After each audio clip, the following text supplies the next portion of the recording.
mentioned that we haven't done a good job. In collective bargaining, we haven't done a good job. It's one of the reasons why you ran, why I ran, you know? and So now we're here, and we're looking to put it on this side so that we can do a better and fairer process. I honestly think. How's it better and fairer when someone says it's all unilaterally one way? I think that the public is screaming the way it's screaming because they're not aware of and not privy to the information that they need to make intelligent, give intelligent input. I wouldn't doubt that the general public would support our teachers, would support our employees if we tried to do something that was not beneficial to them, okay? As long as it still, though, is consistently beneficial to the community as a whole. The problem is, the issue is so complex. Right now, it's been reduced to 20-second sound bites and quick little articles in the Globe or the Herald here that, you know, only give a part of the story. It's so complex, for someone to spend the time and to take a look at it and be so well-informed, you know, but it's a 20-second sound bite. Look at this. This is an 80-20 split or a 70-30 split, and look at the benefits they're getting here. Not what happens if the changes are what, it's not as simple as, it takes a long time to educate the public for those that are willing to be informed and want to be informed. You know, public employees are pretty easy targets. They have these big bullseyes in the back of them right now, and I think we should move cautiously on this. Again, I think we should just assume our responsibility of negotiating with our employees and getting what we need out of it, you know, rather than having the piece of legislation which just tosses everything out the window and puts it all on one side at the whim of a board. I think it's. But no one is saying not to negotiate with employees. I think you have to always negotiate in good faith. But when a push comes to shove, you pull the trigger and do what you want to do. Right. All right, well, you know, I think everybody has their opinion at this point, I and, would suggest that whatever the vote comes out to, is that the state representative and the state senator be informed as to what the vote of the board was. okay, that's fair Makes enough. sense. Yep. On the motion, all in favor? Aye. Aye. Opposed? Aye. It's 3-2. And on a cover, can we put a cover letter with this, Greg? Saying what the vote, the board vote was? Cover letter, the letter. Cover letter, or a note. A note. Why don't you just put in the first sentence?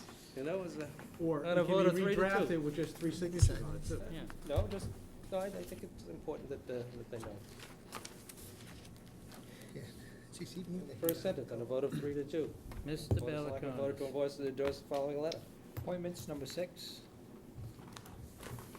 I have 2 of them there, I believe. Was You have, Karen not in today? No, she was on. there's, I'm sorry, there's I have 2. 2 appointments. Mr. Vino. I need the motions. Oh, I'm sorry. Yeah. I'll let Jeff read the motion. Oh, all right, you're gonna have Jeff read it up? Yeah, I can read them. I got 2 here. Okay, Mr. Chairman, I move to place in nomination the following name for the reappointment as a process serving constable for a term to expire on December 31, 2010. There are 2 openings. John Fruh, 5 Snowcrest Run, incumbent. Fruit. And through. John Fruit. Does his wife live on Park Street? Because she always told me it was Fruh. But I'll go with Fruh. Did you second it, Joe? Are you gonna do them both at once? Oh, or are you okay. gonna do 'em- Well, all right. Oh, they had it separated in the motion. They have it Oh, we have it separated Okay, motions. all right, fine. Okay, I'll second. Motion by Mr. Yule, second by Mr. Vino. Discussion, Mr. Vino. Yes, yes, I did contact Mr. Frew, and he is interested in being reappointed. He has been a constable for a number of years, and I would recommend his reappointment.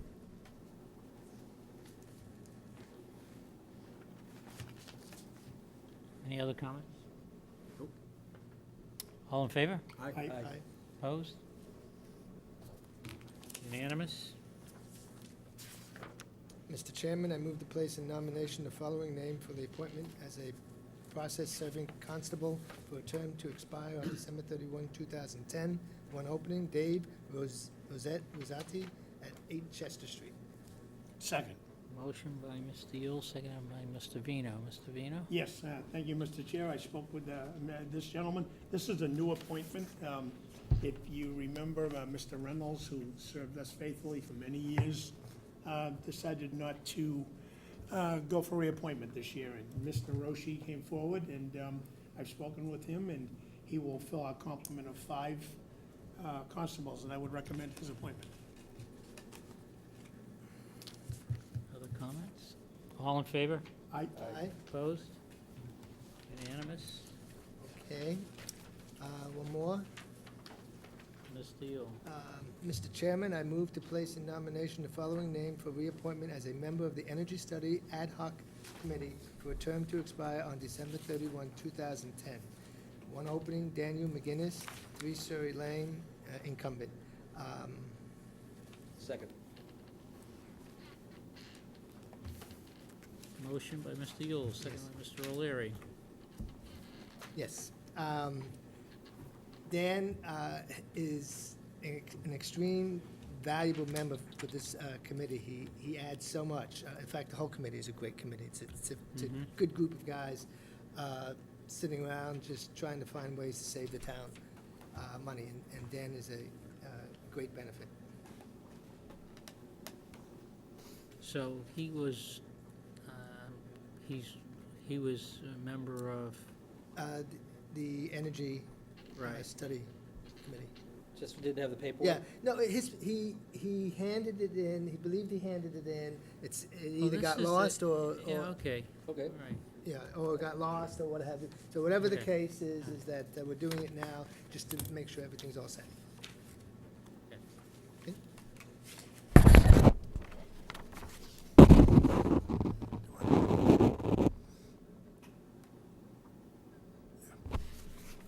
Yes, it's Steve. Pass it to Steve.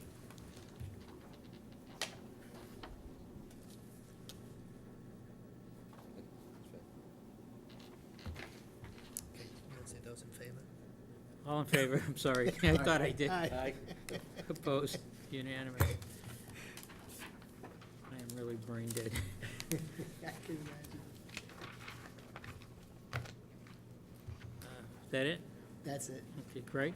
I'm going to abbreviate my report, given the lateness of the hour.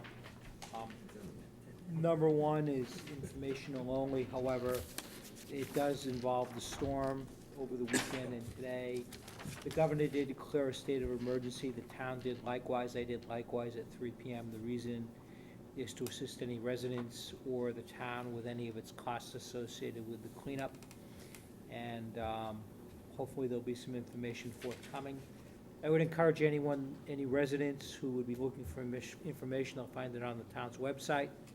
And we'll also pass on any information to the transcript. But in summary, the storm was eerily similar to Mother's Day of 2006, which I understood to be a then 100-year event or close to a 100-year event, so. This was less than 200 years.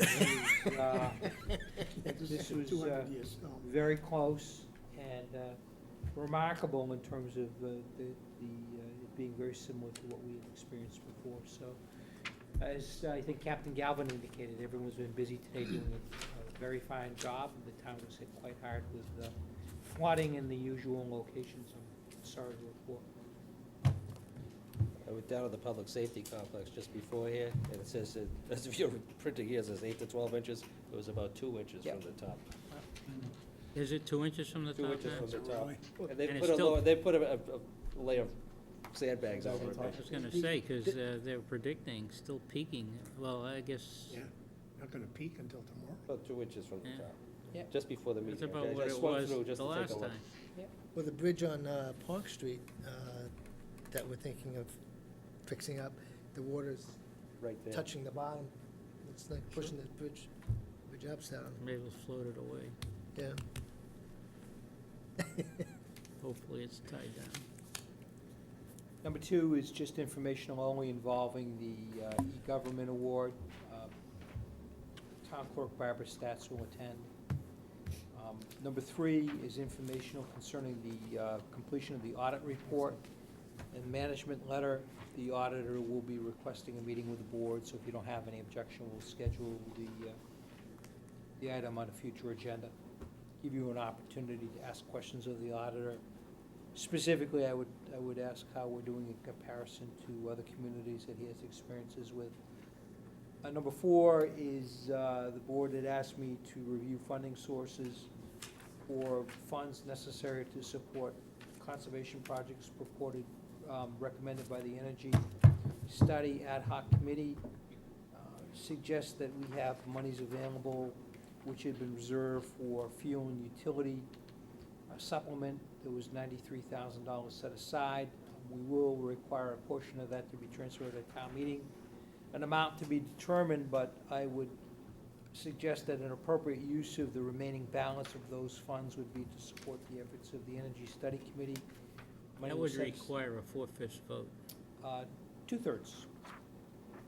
Out of the stabilization, 2/3. 2/3? 2/3. So what we will be doing is watching the budget over the next 2.5 months, and I can report back. I do think that that's an appropriate use of the original set aside for that particular purpose. That's what my recommendation will be. Number 6, we've already addressed. Number 5, we've already addressed. Number 6 is a license transfer request has been received from the owner-operator of Tedeschi Food Shop. It's at 200 North Street. And we do have some calendar issues that we need to deal with, so I would recommend to the board that there be a meeting the week of March 29th, and it would be for the purpose of transferring the license to a new owner within the existing premises. Really doesn't matter the date that we deal with it, but we do need to deal with it that week because the ABCC has regulations that we have to deal with it within a certain number of days of being filed.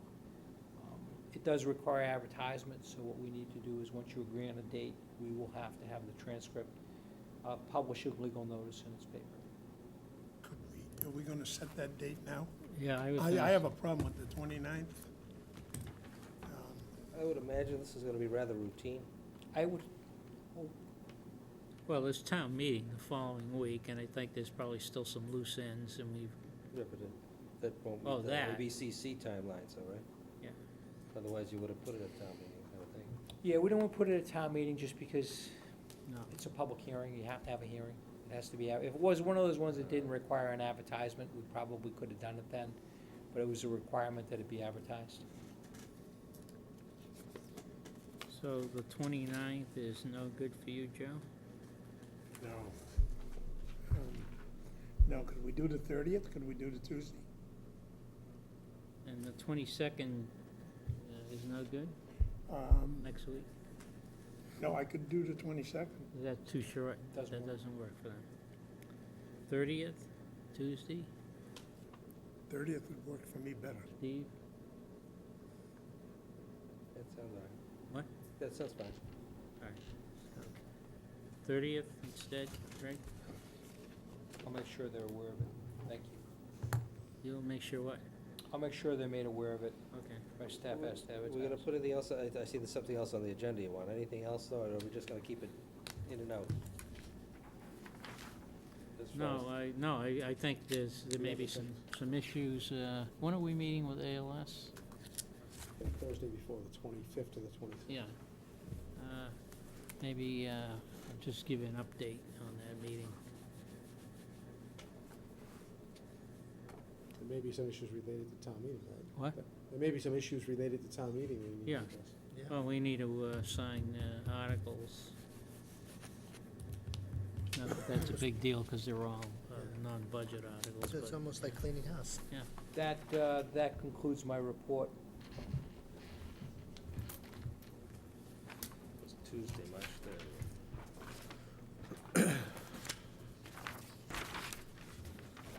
March 30th.